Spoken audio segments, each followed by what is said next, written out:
like a Hellcat.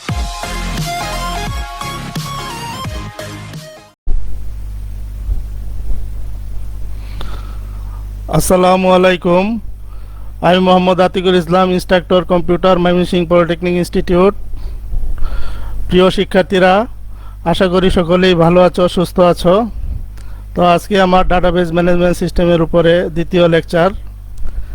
আজকে যে সকল টপিকসের উপরে আমি আলোচনা করব তা হলো অধ্যায় 1 এবং 2 এর ফাইল সিস্টেম এবং ডাটাবেজ ম্যানেজমেন্ট সিস্টেমের মধ্যে পার্থক্য, ডাটাবেজ ম্যানেজমেন্ট সিস্টেমের সুবিধা ও অসুবিধা, তারপরে কিছু সংজ্ঞা থাকবে, ডাটা অ্যাবস্ট্রাকশন, ইনস্ট্যান্স ও স্কিমা, স্কিমা এর প্রকারভেদ, ডাটাবেজ ল্যাঙ্গুয়েজের সংজ্ঞা এবং উদাহরণ, ডিডিএল, ডিএমএল ও ডাটা ডিকশনারি এর মৌলিক কাজ। এই লেকচার শেষে শিক্ষার্থীরা উপরোক্ত বিষয়গুলোর উপরে স্পষ্ট ধারণা লাভ করবে, আশা করি ইনশাল্লাহ। তো প্রথমেই গত ক্লাসের ব্যাপারে তোমাদের কিছু মন্তব্য রয়েছে, তার উত্তর দেওয়ার চেষ্টা করব। অনেকেই বলেছে যে ফিল্ড সম্বন্ধে ধারণাটা পরিষ্কার হয়নি, তাই আমি এখানে একটি টেবিল উপস্থাপন করলাম, যেখানে দেখা যাচ্ছে কি যে একটা টেবিল যার 4টি কলাম রয়েছে। এই 4টি কলামকেই মূলত ফিল্ড বলা হয়, 1 2 3 4। এবং আমরা জানি প্রতিটি ফিল্ডে একটি আইডি থাকে। এখানে স্টুডেন্ট আইডি, এটাকে বলা হয় কি ফিল্ড। এবং এই যে প্রথম রোটা, এই রোয়ের যে ভ্যালুগুলো রয়েছে এগুলাকে বলা হয় ফিল্ড নেম, আর পরবর্তী যে রোগুলো রয়েছে সেগুলোর প্রত্যেকটাই হলো ফিল্ড ভ্যালু। তো এই হলো ফিল্ড নিয়ে আলোচনা। আর একটা জিনিস বলে নিই, এই টেবিল সম্বন্ধে এবং ফিল্ড সম্বন্ধে, রেকর্ড সম্বন্ধে আরও অনেক আলোচনা থাকবে বিস্তারিত, তাহলে পরবর্তীতে আমরা আরও বিস্তারিতভাবে এই সম্বন্ধে ধারণা লাভ করব। তারপরে গত ক্লাসের ব্যাপারে আরেকটি মন্তব্য ছিল যে গত ক্লাসটি পুরোপুরি ইংরেজিতে ছিল, এটা অনেকের বুঝতে অসুবিধা হয়েছিল, তাই আজকের ক্লাসটি আমি ইংরেজি এবং বাংলার মিশ্রণে সাজিয়েছি। আশা করি তোমরা বুঝতে পারবা সহজেই। তো আমি আগেও বলেছি যে আমার ক্লাসগুলো আমি সাজাই হলো তোমাদের বইয়ের প্রশ্নের আলোকে। আশা করি তোমাদের বইয়ে যে সকল প্রশ্ন রয়েছে সকল প্রশ্নের উত্তর আজকের লেকচারে থাকবে। প্রথমে আসি ডাটা এর ভিউ। এখানে মূলত ডাটা অ্যাবস্ট্রাকশন কি সেটা সংজ্ঞাটা দেওয়া হয়েছে। এখানে কি বলা হয়েছে যে ডাটাবেজ ম্যানেজমেন্ট সিস্টেমের একটি প্রধান উদ্দেশ্য হলো ব্যবহারকারীর নিকট ডাটা সম্পর্কে একটি অ্যাবস্ট্রাক্ট ভিউ বা যাকে বলে সংক্ষিপ্ত চিত্র উপস্থাপন করা, এবং কিভাবে ডাটা সংরক্ষণ ও রক্ষণাবেক্ষণ করা হয় সেই সম্পর্কে বিস্তারিত ব্যাপারগুলো গোপন করা। এটিকেই ডাটা অ্যাবস্ট্রাকশন বলা হয়। অর্থাৎ এটাই যেটা ডাটাবেজ ম্যানেজমেন্ট সিস্টেমের প্রধান উদ্দেশ্য, সেটাই হলো ডাটা অ্যাবস্ট্রাকশন। অর্থাৎ একজন ব্যবহারকারী শুধু চায় যে একটা সিস্টেমকে কমফোর্টেবলি ব্যবহার করার জন্য, সেটা যদি সে পারে তাহলে তার এক্সপেকটেশন ফিল আপ হয়। তো যার কারণে ডাটাবেজ ম্যানেজমেন্ট সিস্টেম সবসময় চেষ্টা করে একজন ইউজারের পূর্ণ স্যাটিসফ্যাকশন করার জন্য, একজন ইউজারকে পূর্ণ স্যাটিসফাইড করার জন্য। তো এখানে একটা উদাহরণ দেওয়া হলো, যেমন একজন ছাত্র তার প্রতিষ্ঠানের ওয়েবসাইটে ঢুকে শুধু নিজের তথ্য দেখতে পায়, কিন্তু ওয়েবসাইটের আভ্যন্তরীণ কার্যকলাপ কিছুই তার জানার প্রয়োজন হয় না বা জানতে পারে না। এটাই হলো বড় বিষয়, যে একজন ছাত্রকে তো আর সব কিছু জানতে দেওয়া উচিত না বা জানতে দেওয়া হয় না। এই যে একজন ছাত্র সব কিছু জানতে পারলো না বা একজন ছাত্রের তো সব কিছু জানার প্রয়োজন নেই, এটাই হলো ডাটা অ্যাবস্ট্রাকশন। ঠিক যার যতটুকু প্রয়োজন তাকে ততটুকু অ্যাক্সেস করতে দেওয়া বা দেখতে দেওয়া, এটাই হলো ডাটা অ্যাবস্ট্রাকশন। তারপরে আসি ডাটা এর ভিউ। ভিউয়ের পরবর্তী যেটা বলা হয়েছে যে সিস্টেমের সাথে ব্যবহারকারীদের সম্পর্ক সহজ সহজ করার জন্য বিভিন্ন স্তরের অ্যাবস্ট্রাকশনের মাধ্যমে ব্যবহারকারীদের কাছ থেকে জটিলতা গোপন করা হয়। অর্থাৎ সিস্টেম যেমন ডাটাবেজ ম্যানেজমেন্ট সিস্টেম একটা জটিল একটা সফটওয়্যার, যেটা ব্যাপক আভ্যন্তরীণ ফাংশন রয়েছে, যেগুলো একজন সাধারণ ব্যবহারকারীর নিকট পুরো জিনিসটার জানার কোনো প্রয়োজনই নাই। তাদের কাছে প্রয়োজন ওই জিনিসটার সঠিক এবং সহজ ব্যবহার। সেটাই অ্যাবস্ট্রাকশনের মাধ্যমে ডাটাবেজ ম্যানেজমেন্ট সিস্টেম করে থাকে। তো এটা 3 স্তরে করে থাকে, নিচে 3টি স্তরে বর্ণনা দেওয়া হলো। যেমন ফিজিক্যাল লেভেল, এটা অ্যাবস্ট্রাকশনের সর্বনিম্ন স্তর, যেখানে কিভাবে ডাটা প্রকৃতপক্ষে ডাটাবেজে জমা থাকে বা তা বর্ণনা করা হয়, এবং একজন ডাটাবেজ অ্যাডমিনিস্ট্রেটর সিদ্ধান্ত নেয় যে কোন নির্দিষ্ট ডিস্ক ড্রাইভে কোন ডাটা রাখা উচিত, কিভাবে ডাটা বিচ্ছিন্ন হয়ে ছড়িয়ে থাকবে, কোথায় ডাটা সংরক্ষণ করতে হবে, ডাটাকে সেন্ট্রালাইজ বা ডিস্ট্রিবিউট করতে হবে কিনা ইত্যাদি কাজগুলো একজন অ্যাডমিনিস্ট্রেটর করে থাকে। অর্থাৎ ফিজিক্যাল লেভেলে কিভাবে ডাটা জমা থাকে, কোন জায়গায় কোন অবস্থানে, সেইগুলার বর্ণনা থাকে, এবং এখানে একজন অ্যাডমিনিস্ট্রেটর সিদ্ধান্ত নিবে যে সে কোন জায়গায় কোন লোকেশনে কিভাবে ডাটাকে রাখবে, কিভাবে সেটাকে অ্যাক্সেস করা হবে। তারপরে আসি লজিক্যাল লেভেল। এটা হলো অ্যাবস্ট্রাকশনের পরবর্তী উচ্চ স্তর, যেখানে প্রোগ্রামার এবং ডাটাবেজ অ্যাডমিনিস্ট্রেটর উভয়েই কাজ করে থাকে। বিশেষ করে প্রোগ্রামার ডাটাবেজে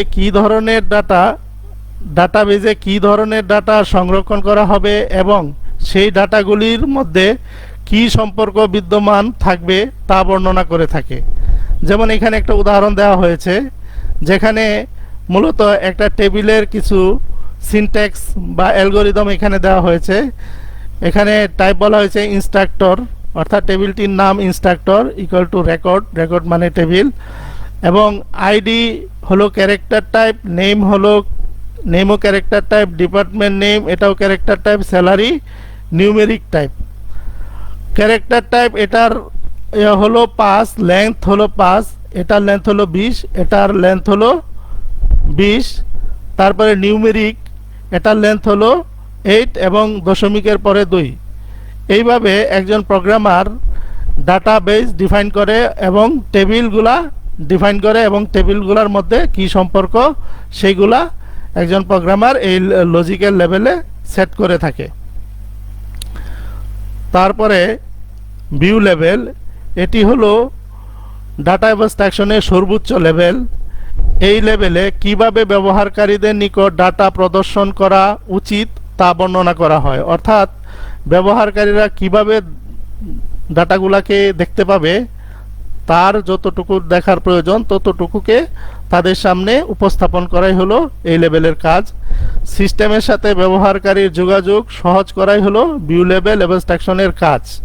এটা হলো মূলত একজন সাধারণ ব্যবহারকারী, যিনি হয়তো প্রোগ্রামিং জানে না, যিনি অ্যাডমিনিস্ট্রেটরের কাজও জানে না, যিনি জানে শুধু ব্যবহার করতে, তার কাছে যেন ব্যবহারটা অনেক সহজ হয় সেটাই চেষ্টা করা হয়। সিস্টেম একই ডাটাবেজের জন্য একাধিক ভিউ মানে ইউআই ইউজার ইন্টারফেস সরবরাহ করতে পারে। অর্থাৎ দেখা গেল যে একটা প্রতিষ্ঠানে একটা মানে সফটওয়্যার অনেকেই ব্যবহার করে, সেটা ছাত্ররাও ব্যবহার করতে পারে, টিচাররাও ব্যবহার করতে পারে, আবার কর্মচারীরাও ব্যবহার করতে পারে। এখন এক একজনের এক্সপেকটেশন বা এক একজনের অ্যাক্সেসিং এরিয়া এক এক রকম, তো সেই ক্ষেত্রে তাদের ওই ইউজারের ধরন অনুযায়ী ইউজার ইন্টারফেস তৈরি করা হয়। এগুলো ভিউ লেভেল। তো এখানে একটি ভিউ লেভেলের একটা উদাহরণ দেওয়া হলো, যেখানে স্টুডেন্ট রেজিস্ট্রেশন সিস্টেম নামে একটা ইউআই মানে ইউজার ইন্টারফেস দেখানো হচ্ছে, যেখানে হয়তোবা একজন কোনো একটা শিক্ষা প্রতিষ্ঠানের ক্লার্ক বা রেজিস্ট্রার বসে ছাত্রছাত্রীদের নাম, রোল নাম্বার, ডিটেলস ইত্যাদি এন্ট্রি করবে, এবং এই ইন্টারফেসের মাধ্যমে সহজেই একটা সিস্টেমের সাথে অর্থাৎ ওই তাদের যে নিজস্ব সফটওয়্যার আছে তার সাথে কমিউনিকেট করবে। তারপরে এখানে ডাটা অ্যাবস্ট্রাকশনের তিনটা লেভেলকে ব্লক ডায়াগ্রামের মাধ্যমে দেখানো হয়েছে, যেখানে সর্বনিম্ন স্তরটা হলো ফিজিক্যাল লেয়ার, তারপরে লজিক্যাল লেয়ার, তারপরে ভিউ লেয়ার। এবং ভিউ লেয়ারে দেখা যাচ্ছে কি যে একাধিক ভিউ এখানে আছে, 1 থেকে n পর্যন্ত ভিউ থাকতে পারে। তো এরকম এখানে বলা হচ্ছে কি যে 3 লেভেলস অফ ডাটা অ্যাবস্ট্রাকশন। তারপরে আসি ডাটাবেজ ইনস্ট্যান্স।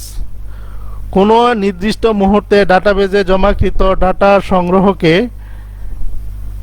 ডাটাবেজ ইনস্ট্যান্স বলে। একে কারেন্ট সেটও বলা হয়। যেমন এখানে একটা টেবিল দেখানো হয়েছে, যেখানে একটি রেকর্ড এখানে এন্ট্রি করা হয়েছে।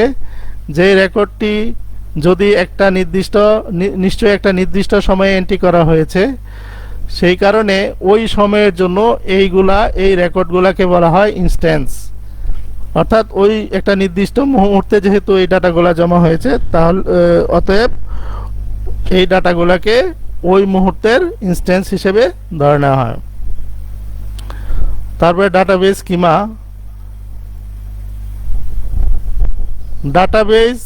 ডাটাবেজের সামগ্রিক ডিজাইনকে ডাটাবেজ স্কিমা বলা হয়, যা কিভাবে একটি ডাটাবেজ তৈরি হবে তার টেমপ্লেট হিসাবে কাজ করে থাকে। অর্থাৎ স্কিমা এখানে বলা হচ্ছে কি, স্কিমা একটা ডিজাইন, অর্থাৎ একটা ডিজাইন, সেই ডিজাইন দেখে যিনারা ডাটাবেজ ডেভেলপ করে বা ডিজাইন করে, তিনারা স্কিমা দেখে সেটাকে একটা টেমপ্লেট হিসাবে নিয়ে সেটা দিয়ে সহজেই একটা ডাটাবেজ তৈরি করতে পারে। এখানে একটা চিত্র দেখানো হয়েছে, যেটা একটা ডাটাবেজ ম্যানেজমেন্ট সিস্টেমের আভ্যন্তরীণ টেবিলগুলোর মধ্যে রিলেশনশিপের একটা স্কিমা দেখানো হয়েছে। তো একজন ডাটাবেজ ডিজাইনারকে বা ডাটাবেজ ডেভেলপারকে যদি দেওয়া হয় যে এইটা দিয়ে একটা ডাটাবেজ ডেভেলপ করার জন্য, তাহলে সহজেই কিন্তু সে ওই ডাটাবেজটা ডেভেলপ করতে পারবে। কারণ এখানে এইগুলা হলো প্রত্যেকটা টেবিল, এবং এই টেবিলগুলোর সাথে যে একটার সাথে আর একটার কি লিঙ্ক আছে সবই এখানে ডিটেলস দেওয়া আছে। তো এই ডিজাইনটা একজন ডিজাইনার পেলে সহজেই সে ডাটাবেজটা তৈরি করতে পারবে। এটাই হলো স্কিমার কাজ। তারপরে ডাটাবেজ সিস্টেমের বেশ কয়েকটি স্কিমা রয়েছে, অ্যাবস্ট্রাকশনের স্তর অনুসারে তা বিভক্ত। ফিজিক্যাল স্কিমা, এটি ডাটাবেজ ডিজাইনের বাস্তব পর্যায়ের অর্থাৎ ফিজিক্যাল লেভেল বর্ণনা করে। আবার লজিক্যাল স্কিমা, এটি ডাটাবেজ ডিজাইনের যৌক্তিক স্তরকে বর্ণনা করে। ভিউ স্কিমা, এটি ডাটাবেজের ভিউ স্তর বর্ণনা করে। এইখানে চিত্রে দেখা যাচ্ছে যে 3টা স্তরের স্কিমা দেখানো হয়েছে, ফিজিক্যাল স্কিমা, লজিক্যাল স্কিমা এবং ভিউ। এখন ফিজিক্যাল স্কিমাটা যদি থাকে, অর্থাৎ ফিজিক্যাল লেয়ারের ডিজাইনটা যদি থাকে, একজন অ্যাডমিনিস্ট্রেটর সহজেই ফিজিক্যাল লেয়ারটাকে বাস্তবায়ন করতে পারবে। আবার এখানে একটা স্টুডেন্ট টেবিলের চিত্র দেখানো হলো, অর্থাৎ স্কিমা দেখানো হলো, যে স্কিমা থেকে সহজেই একজন প্রোগ্রামার একটা টেবিল তৈরি করতে পারবে এবং সে সেটার জন্য সহজেই কোডিং করতে পারবে যদি এরকম ডিজাইন থাকে। আবার ভিউ লেভেলে যদি প্রত্যেকটা ভিউয়ের স্কিমা তৈরি করা থাকে, তাহলে যিনি ইউআই ডিজাইন করে অর্থাৎ ইউজার ইন্টারফেস ডিজাইন করে, তিনি সহজেই এইগুলা দিয়ে ওই ইন্টারফেসগুলা তৈরি করতে পারবে। এবং ভিউ লেভেলে একাধিক ভিউ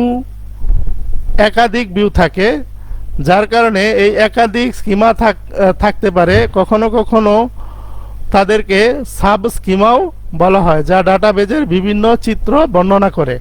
অর্থাৎ এই যে ভিউ লেভেলে যদি একাধিক স্কিমা থাকে, সেগুলাকে সাব স্কিমাও বলা হয়। তো এই হলো স্কিমার প্রকারভেদ। তারপরে আসি ডাটাবেজ অবজেক্ট। ডাটাবেজ অবজেক্ট হলো একটি ডাটা স্ট্রাকচার যা ডাটা স্টোর বা রেফারেন্স হিসাবে ব্যবহার করা হয়। ডাটা স্টোর মানে হলো যেখানে ডাটা রাখা থাকে। আর রেফারেন্স মানে হলো যেখানে ডাটা রাখা থাকে না, তবে ডাটা অর্থাৎ ডাটার অ্যাড্রেসগুলো রাখা থাকে, এরকম কিছু বোঝাচ্ছে। তো এইগুলা অর্থাৎ ডাটাবেজ অবজেক্ট হলো একটা ডাটা স্ট্রাকচার যেখানে ডাটা রাখা থাকে। আর একটি সর্বাধিক সাধারণ অবজেক্ট হলো টেবিল, যেটা সবচেয়ে মানে সাধারণ, সবচেয়ে ওয়েল নোন অবজেক্ট, সেটা হলো টেবিল। আর অন্যান্য অবজেক্টগুলি হলো কোয়েরি, ইন্ডেক্স, ফর্ম, রিপোর্ট এবং আরও অনেক কিছু। তো এখানে মূলত যে অবজেক্টের কথা বলা হচ্ছে সেটা হলো ডাটাবেজ অবজেক্ট। আর সাধারণভাবে অবজেক্ট বলতে আমরা জানি যে অবজেক্ট হলো একটা এন্টিটি বা সত্তা যার দুইটা অংশ, একটা হলো কোড, আরেকটা অংশকে বলা হয় ডাটা। তো সেটা হলো প্রোগ্রামিং এর ক্ষেত্রে, কিন্তু ডাটাবেজের ক্ষেত্রে অবজেক্টগুলো হলো এগুলা, এই যে ফর্ম, রিপোর্ট, কোয়েরি, ইন্ডেক্স এবং টেবিল, এগুলাকেই অবজেক্ট বলা হয়। তারপর আসি ডাটা টাইপ। ডাটা টাইপ কোনো কিছুর মান, যেমন সংখ্যা, শব্দ, ছবি, ভিডিও, অডিও, পরিমাপ, পর্যবেক্ষণ, যা কেবলমাত্র জিনিসের বিবরণ ইত্যাদি, এগুলো হলো, অর্থাৎ ডাটা হলো কোনো কিছুর মান। তারপরে ডাটা বেজের ডাটা টাইপ হলো স্টোরেজ ফরম্যাট, অর্থাৎ যেখানে ডাটা জমা হবে তার ফরম্যাট, এবং যা ভিন্ন প্রকারের বা পরিসরের মান ধরে রাখতে পারে, অর্থাৎ যেখানে ওই ডাটাগুলার বিভিন্ন টাইপ থাকবে এবং সেই ডাটাগুলার সাইজ দেওয়া থাকবে, অর্থাৎ সেটা তার দৈর্ঘ্যটা কতটুকু হবে সেটা এখানে দেওয়া থাকবে। যেমন বিভিন্ন প্রকার data type: integer, variable, character, যেটাকে সংক্ষেপে বার্কচার বলা হয়, memory, floating point number, date and time, binary, boolean values, timestamp এবং আরও অনেক কিছু। এগুলা হলো ডাটা টাইপের উদাহরণ। এইখানে একটা টেবিল তৈরির সময় দেখানো হয়েছে যে কিভাবে একটা ডাটা ফিল্ডের ডাটা টাইপ ডিক্লেয়ার করা হয়। সেখান থেকে দেখা যাচ্ছে কি যে অনেক ধরনের ডাটা টাইপ এখানে রয়েছে। প্রথমে ইন্টিজার মানে সংখ্যাসূচক মান, বারচার মানে হলো ক্যারেক্টার টাইপ ডাটা, টেক্সট মানে হলো প্যারাগ্রাফ টাইপের যদি কিছু লেখা লাগে সেরকম, ডেট মানে ডেট টাইম লেখার জন্য, তারপরে নিউমেরিক, ভ্যালু, টিনি ইত্যাদি, আরও বিশাল অনেক কিছু এখানে রয়েছে। তো এরকম তা গেল ডাটা টাইপ। তারপরে আসি ডাটাবেজ ল্যাঙ্গুয়েজ। ডাটাবেজ ল্যাঙ্গুয়েজ হলো এমন একটি বিশেষ ধরনের ভাষা যা ডাটাবেজ তৈরি এবং রক্ষণাবেক্ষণের জন্য ব্যবহার হয়। অর্থাৎ এটা বিশেষ ধরনের ল্যাঙ্গুয়েজ যার মাধ্যমে ডাটাবেজ তৈরি করা এবং ডাটাবেজ রক্ষণাবেক্ষণ বলতে ডাটাবেজে ডাটা রাখা, ডাটাবেজ থেকে ডাটা নিয়ে আসা, ডাটাবেজকে ডিলিট করা ইত্যাদি বোঝায়। এটি মূলত দুই প্রকার: ডাটা ডেফিনেশন ল্যাঙ্গুয়েজ এবং ডাটা ম্যানিপুলেশন ল্যাঙ্গুয়েজ। তো ডাটা ডেফিনেশন ল্যাঙ্গুয়েজটা কি? ডাটা ডেফিনেশন ল্যাঙ্গুয়েজটা হলো ডাটা ডেফিনেশন ল্যাঙ্গুয়েজ দ্বারা ডাটাবেজ স্কিমাকে বাস্তবায়ন করা হয়। অর্থাৎ ডিজাইনাররা যখন একটা ডাটাবেজের স্কিমা ডিজাইন করে দেয়, সেই স্কিমাটাকে ডাটা ডেফিনেশন ল্যাঙ্গুয়েজের মাধ্যমে বাস্তবায়ন করা হয়।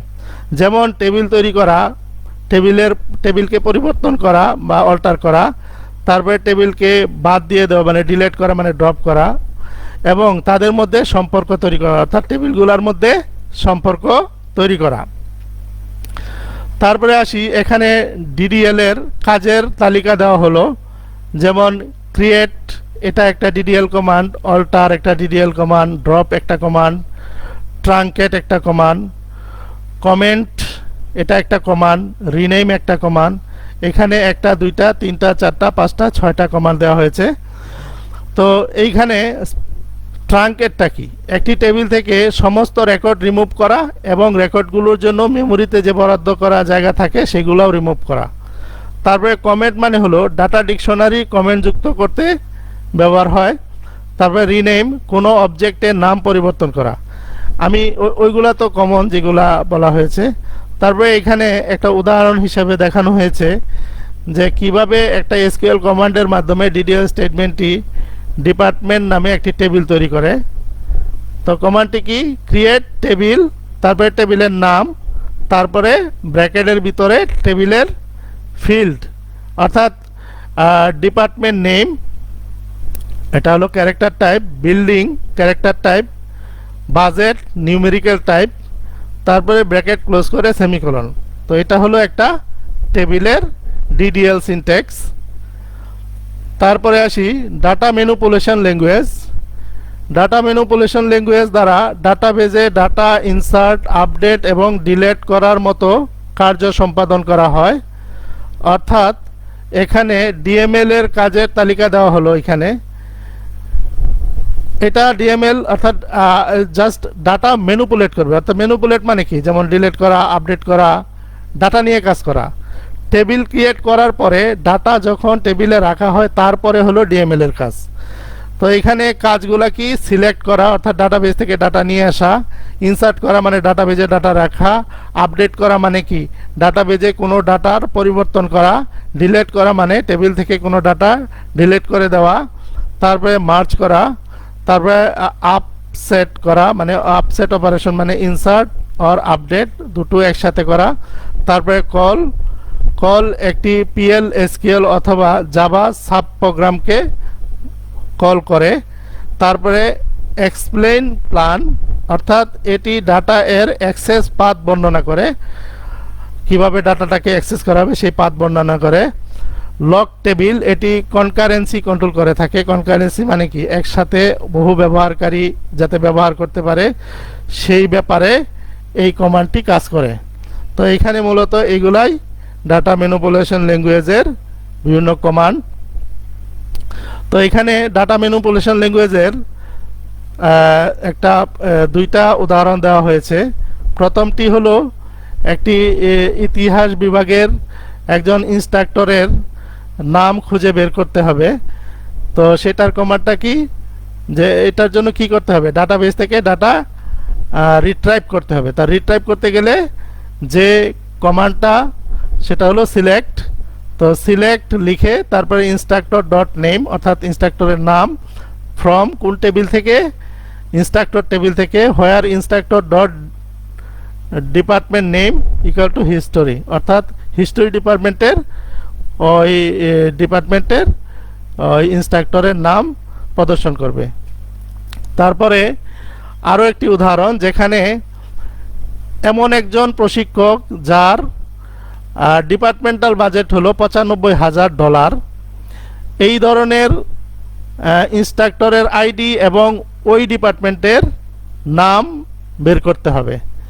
তো সেটার জন্য সিলেক্ট কমান্ড ব্যবহার করা হয়েছে। Select instructor dot ID department dot department name, কোথা থেকে, ফ্রম ইনস্ট্রাক্টর টেবিল এবং ডিপার্টমেন্ট টেবিল থেকে।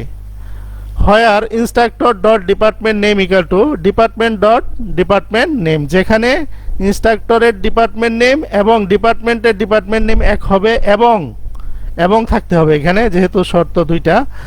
Department dot budget is greater than 95,000 অর্থাৎ এই দুইটা শর্ত যদি ফুলফিল হয় তাহলেই কেবল ওই ইনস্ট্রাক্টরদের আইডি এবং তাদের ডিপার্টমেন্ট নাম শো হবে। তো এখানে এই দুইটা হলো ডাটা ম্যানিপুলেশন ল্যাঙ্গুয়েজের কোয়েরি কমান্ড। তারপরে আসি ডাটা ডিকশনারি কি। ডাটা ডিকশনারি হলো মেটাডাটা সঞ্চয় করার ডাটা ডিকশনারি হলো মেটাডাটা সঞ্চয় করার জন্য তৈরি একটি ডাটাবেস, অর্থাৎ মেটাডাটা যেখানে সঞ্চয় থাকবে সেই জায়গাটাকে বলা হচ্ছে ডাটা ডিকশনারি, অর্থাৎ মেটাডাটা সঞ্চয়ের একটা ডাটাবেস। মেটাডাটা হলো যেখানে টেবিলে স্ট্রাকচার সম্পর্কিত তথ্য জমা থাকে। তাহলে মেটাডাটাটা কি, যেখানে টেবিলে স্ট্রাকচার জমা থাকে। সাধারণভাবে ডাটা ডিকশনারিতে নিম্নলিখিত তথ্যগুলি জমা থাকে: সমস্ত ডাটাবেস টেবিল এবং তাদের স্কিমার নাম, ডাটাবেজের সমস্ত টেবিল সম্পর্কে বিস্তারিত, টেবিল সম্পর্কে বাস্তব তথ্য, টেবিলের কনস্ট্রেন্ট যেমন প্রাইমারি কি, অ্যাট্রিবিউট, ফরেন কি ইত্যাদি, ডাটাবেজের ভিউ সম্পর্কে যা দৃশ্যমান তথ্য ইত্যাদি থাকে। এখানে কি বলা হয়েছে, ডিডিএল অন্যান্য যে কোনো প্রোগ্রামিং ভাষার মতো ইনপুট হিসাবে কিছু নির্দেশাবলী বা বিবৃতি পায় এবং কিছু আউটপুট উৎপন্ন করে। ডিডিএল এর আউটপুট ডাটা ডিকশনারিতে রাখা হয় যার মধ্যে মেটাডাটা থাকে, অর্থাৎ এই যে ডিডিএল এর আউটপুট যেটা ইনপুট দেওয়ার পরে যেটা আউটপুটটা পাওয়া গেল সেই আউটপুটটা কোথায় রাখা হয়? তাহলে ডাটা ডিকশনারি মেটাডাটার মধ্যে, অর্থাৎ মূলত ডাটাগুলা কোথায় থাকে? মেটাডাটার মধ্যে, আর মেটাডাটাগুলা থাকে ডাটা ডিকশনারির মধ্যে। এবং এটা কি একটা ডিএমএল এ ইনপুট দেওয়ার পরে, অর্থাৎ ডিএমএল এ যখন ইনপুট দেওয়া হয় তার মানে কি দাঁড়ালো? যে ডিএমএল ডাটা পাচ্ছে। ডাটা কখন পাচ্ছে? যখন সেটা ডাটা ম্যানিপুলেশন ল্যাঙ্গুয়েজের মাধ্যমে এক্সিকিউট করা হচ্ছে। তাহলে এখানে একটু ঘুরিয়ে পেঁচিয়ে বলা হয়েছে। তারপরে ডাটা ডিকশনারিকে কেবলমাত্র ডাটাবেজ ম্যানেজমেন্ট সিস্টেম দ্বারা অ্যাক্সেস করা এবং আপডেট করা হয়। এখানে আরেকটা ইম্পর্টেন্ট পয়েন্ট, সেটা হলো যে ডাটা ডিকশনারিকে কোনো নিয়মিত ব্যবহারকারী মানে রেগুলার ব্যবহারকারী যারা, সাধারণ ইউজার যারা, তারা কিন্তু এটা অ্যাক্সেস করতে পারে না। এটা ডাটাবেজ ম্যানেজমেন্ট সিস্টেম দ্বারা অটোমেটিক্যালি আপডেট করা হয়। প্রকৃত ডাটা পড়া বা সংশোধন করার আগে ডাটাবেজ ম্যানেজমেন্ট সিস্টেম ডাটা ডিকশনারির পরামর্শ নেয়, অর্থাৎ ডাটা ডিকশনারির পরামর্শেই, অর্থাৎ ডাটা ডিকশনারির সাথে কমিউনিকেট করে রিড করা এবং সংশোধন করার কাজটা সম্পন্ন করে থাকে। তো এখানে একটা উদাহরণ দেওয়া হলো যে এক এমপ্লয়ি টেবিল যার 4টা ফিল্ড রয়েছে এবং যেখানে একটি রেকর্ড রয়েছে। তো এই রেকর্ডটাকে যদি ডাটা ডিকশনারিতে কনভার্ট করা হয় তাহলে এরকম দেখা যাবে, যেমন ফিল্ড নেম, এই নামগুলা এইখানে দেখা যাচ্ছে। তারপরে এদের ডাটা টাইপ, কোন টাইপের ডাটা এখানে লিস্টে দেখা হচ্ছে। তারপরে সাইজ, এইগুলার সাইজ কত হবে, ডাটার সাইজ দেখানো হচ্ছে। ডেসক্রিপশন, কোনটার কি মিনিং সেটা এখানে বলা হচ্ছে। তারপরে এক্সাম্পল, এখানে এক্সাম্পল হিসাবে এই যে ডাটাগুলা এখানে দেওয়া হয়েছে। তো এইভাবে একটা টেবিল ডাটা ডিকশনারিতে মেটা ডাটা হিসাবে টেবিল আকারে জমা হয়ে যায়। তারপরে আসি প্রসিডিউরাল ল্যাঙ্গুয়েজ। প্রসিডিউরাল ল্যাঙ্গুয়েজ হলো এমন একটা যে ল্যাঙ্গুয়েজ যেটা কিনা এক সেট ধারাবাহিক নির্দেশের সমষ্টি, যেখানে একজন ব্যবহারকারীকে অবশ্যই বলতে হয় সে কোন ডাটা চাচ্ছে এবং সে কিভাবে ডাটাগুলো পেতে পারে। এবং এটা হলো প্রসিডিউরাল ল্যাঙ্গুয়েজের ক্ষেত্রে অবশ্যই তাকে বলে দিতে হবে সে কিভাবে ডাটাগুলো পাবে এবং কোন ডাটাগুলো পাবে। আর ডিক্লারেটিভ বা নন প্রসিডিউরাল ল্যাঙ্গুয়েজ হলো স্ট্রাকচারাল কোয়েরি ল্যাঙ্গুয়েজ, যেখানে একজন ব্যবহারকারীকে শুধুমাত্র বলতে হয় যে সে কোন ডাটা চাচ্ছে, কিন্তু এটা বলতে হয় না যে সে কিভাবে ডাটাগুলা পেতে পারে। অর্থাৎ এটা হলো এসকিউএল কমান্ড, আর এইগুলা হলো প্রোগ্রামিং ল্যাঙ্গুয়েজ। প্রসিডিউরাল ল্যাঙ্গুয়েজ মানে প্রোগ্রামিং ল্যাঙ্গুয়েজ। তো এখানে পার্থক্য দেখানো হয়েছে যে প্রসিডিউরাল এবং নন প্রসিডিউরাল ল্যাঙ্গুয়েজের মধ্যে পার্থক্য। এটা কমান্ড ভিত্তিক ভাষা, এটা হলো ফাংশন ভিত্তিক ভাষা। এটা ধারাবাহিক কমান্ড সম্পাদনের মাধ্যমে কাজ করে, এটা ফাংশনগুলো সম্পাদনের মাধ্যমে কাজ করে। এটা একটু জটিল, এটা অনেকটা সহজ। এটা ডাটা টাইপ এবং মান রিটার্ন করে না, এটা ডাটা টাইপ এবং মান উভয়ই রিটার্ন করে। এটি উচ্চ দক্ষতা সম্পন্ন, এটি তুলনামূলকভাবে কম দক্ষতা সম্পন্ন। এটি সাইজের বড় এবং এটা প্রোগ্রামের সাইজ অনেক ছোট। এটি জটিল অ্যাপ্লিকেশনের জন্য উপযুক্ত নয়, এটি জটিল অ্যাপ্লিকেশনের জন্য উপযুক্ত। ইটারেটিভ লুপ এবং রিকারসিভ কল উভয়ই ব্যবহার হয়। এটা শুধু রিকারসিভ লুপের জন্য কল করা হয়। তারপরে আসি ডাটা মডেল। ডাটা মডেলটা হলো কিছু কনসেপচুয়াল টুল বা তথ্যীয় টুল যা ডাটা রিলেশনশিপ, ডাটা সিমেন্টিক এবং কনসিস্টেন্সি কনস্টেন্স বর্ণনা করে। ডাটা মডেল ফিজিক্যাল, লজিক্যাল এবং ভিউ লেভেল, এই তিনটি লেভেলে একটি ডাটাবেজের ডিজাইনকে বর্ণনা করে। এই তিনটা লেভেলেই ডাটাবেজের ডিজাইনকে বর্ণনা করে। ডাটা মডেল 4 প্রকার: relational model, entity relationship model, object base model, semi structure data model. Relational database management system হলো রিলেশনাল মডেলের বাস্তব চিত্র, অর্থাৎ রিলেশনাল মডেলকেই রিলেশনাল ডাটাবেজ ম্যানেজমেন্ট সিস্টেমে ইমপ্লিমেন্ট করা হয়। তারপরে যেটা গুরুত্বপূর্ণ সেটা হলো রিলেশনাল অ্যালজাবরা, হলো তথ্যীয় প্রসিডিউরাল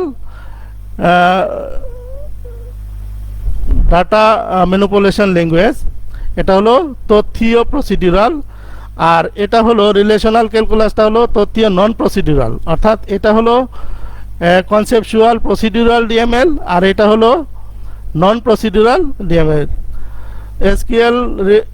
এসকিউএল হলো রিলেশনাল অ্যালজাবরা এবং ক্যালকুলাসের বাস্তব চিত্র, অর্থাৎ রিলেশনাল অ্যালজাবরা এবং ক্যালকুলাস এইগুলো হলো থিওরিটিক্যাল কথাবার্তা, এটাকে বাস্তবায়নের জন্য হয় এসকিউএল, বাস্তবায়ন করা হয় এসকিউএল কমান্ডের মাধ্যমে। তারপরে আসি পার্থক্য, এটি ডাটা ফাইল প্রসেসিং সিস্টেম এবং ডাটাবেজ ম্যানেজমেন্ট সিস্টেমের পার্থক্য। এখানে বলা হচ্ছে যে file processing system data file নিয়ে কাজ করে, এটা হলো ডাটাবেজ নিয়ে কাজ করে, আর এটা ফাইলগুলো হার্ড ডিস্কে জমা থাকে, এগুলা ডাটা ফাইলগুলা ডাটাবেজে জমা থাকে, প্রোগ্রাম লিখে কাজ করতে হয়, এটাতে কোয়েরি অপারেশন দ্বারা কার্য সম্পন্ন করা হয়। ডাটা রিডান্ডেন্সি বেশি, এখানে ডাটা রিডান্ডেন্সি বেশি, অর্থাৎ ডাটা ডুপ্লিকেট হওয়ার সম্ভাবনা বেশি থাকে, এখানে থাকে না। আর ইনকনসিস্টেন্সি হয়, ডাটা ইনকনসিস্টেন্সি বেশি, এখানে ডাটা কনসিস্টেন্ট হয়, অর্থাৎ এখানে অসামঞ্জস্যতা তৈরি হয়, এখানে সামঞ্জস্যতাপূর্ণ হয়। ব্যাকআপ এবং রিকভারি সিস্টেম ভালো নয়, এটা শক্তিশালী ব্যাকআপ এবং রিকভারি সিস্টেম রয়েছে। এটি ছোট প্রতিষ্ঠান বা একক ব্যবহারকারীদের জন্য উপযুক্ত, এটি মাঝারি থেকে বড় ধরনের প্রতিষ্ঠানের জন্য উপযুক্ত। তারপরে উদাহরণস্বরূপ এনটিএফএস ইএক্সটি, আর এটার উদাহরণ হলো মাইএসকিউএল, ওরাকল, এসকিউএল সার্ভার। এটার সিকিউরিটি কম, এটার সিকিউরিটি ভালো, এটা সেন্ট্রালাইজেশন সম্ভব নয়, এটা সেন্ট্রালাইজেশন করা যায়। ফাইল সিস্টেমটি ডাটার অ্যাবস্ট্রাকশন ভিউ তৈরি করে না, এটা অ্যাবস্ট্রাকশন ভিউ তৈরি করে। ডাটা কনকারেন্ট অ্যাক্সেস সম্ভব নয়, অর্থাৎ একাধিক ব্যবহারকারী অ্যাক্সেস করতে পারে না, এটা একাধিক ব্যবহারকারী অ্যাক্সেস করতে পারে। ডাটার স্বাধীনতা নাই, ডাটার স্বাধীনতা রয়েছে, অর্থাৎ একজন ব্যবহারকারী শুধু তার নির্দিষ্ট ইয়েটুকু অ্যাক্সেস করতে পারে। অ্যাকচুয়ালি ডাটা কোথায় স্টোর হয়ে আছে, কিভাবে আছে, কোন লোকেশনে আছে, এগুলা জানা থাকে না, যার কারণে ডাটা স্বাধীনতা বা ইন্ডিপেন্ডেন্সি ঠিক থাকে। এইগুলো পার্থক্য। তারপরে আসি সুবিধা অসুবিধা। ডাটাবেজ ম্যানেজমেন্ট সিস্টেমের সুবিধা, তুলনামূলক কম জায়গা দখল করে, এটা হলো সুবিধা। রিডান্ডেন্সি হ্রাস করে। তারপরে ডাটা ইন্টিগ্রিটি, সিকিউরিটি এবং ধারাবাহিকতা ঠিক রাখে। শক্তিশালী ব্যাকআপ এবং রিকভারি সিস্টেম রয়েছে। কনকারেন্সি কন্ট্রোল করা যায়। ডাটার স্বাধীনতা রয়েছে। পারফরম্যান্স ভালো। তারপরে বড় আকারের মেমোরি প্রয়োজন, সময় খরচ বেশি হয়, উচ্চ গতির প্রসেসরের প্রয়োজন হয়, ডাটা রূপান্তর খরচ বেশি। বিভিন্ন কারণে ডাটাবেজ ধ্বংস হয়ে যাওয়ার সম্ভাবনা থাকে, যেমন কোনো কারণে যদি বিদ্যুৎ চলে যায় তাহলে ডাটাবেজ ধ্বংস হয়ে যেতে পারে। ব্যয়বহুল, সিস্টেমটি জটিল, ধ্বংস হওয়ার কারণে সিস্টেমে উচ্চতর প্রভাব পড়ে, অর্থাৎ কোনো কারণে যদি ডাটাবেসটি ধ্বংস হয়ে যায় তাহলে ওই সফটওয়্যারটা অকেজ হয়ে যায়। তো পরিশেষে বলবো যে তোমাদের অ্যাটেন্ডেন্স কাউন্ট করা হয়, তোমরা সেজন্য কমেন্ট বক্সে রোল নাম্বার এবং প্রতিষ্ঠানের নাম লিখবা, এবং তোমাদেরকে একটা অ্যাসাইনমেন্ট দেওয়া হলো যে ডিডিএল এবং ডিএমএল এর প্রত্যেকটি কমান্ড দ্বারা এসকিউএল কোয়েরি অপারেশন তৈরি করে নিচের ইমেল অ্যাড্রেসে আগামী ক্লাসের আগে তোমরা তোমাদের অ্যাসাইনমেন্টটা জমা দিবা। অর্থাৎ যে ডিএমএল এবং ডিডিএল দিয়ে যে কমান্ডগুলোর আলোচনা হয়েছে, কাজগুলো আলোচনা করে, সেগুলোর প্রত্যেকটারই একটা করে মিনিমাম উদাহরণ দিয়ে তোমরা অ্যাসাইনমেন্ট জমা দিবা এই অ্যাড্রেসে। পরিশেষে যারা আজকে নতুন তাদের উদ্দেশ্যে বলি যে www.skills.gov.bd এই সাইটে ঢুকলে পরে তোমরা আমাদের এই লেকচারগুলা দেখতে পাবা। তো আজকে তাহলে এ পর্যন্তই। পরবর্তী ক্লাসের জন্য আগামী সপ্তাহে হাজির হব ইনশাল্লাহ। আজকের মতো আল্লাহ হাফেজ, আসসালামু আলাইকুম।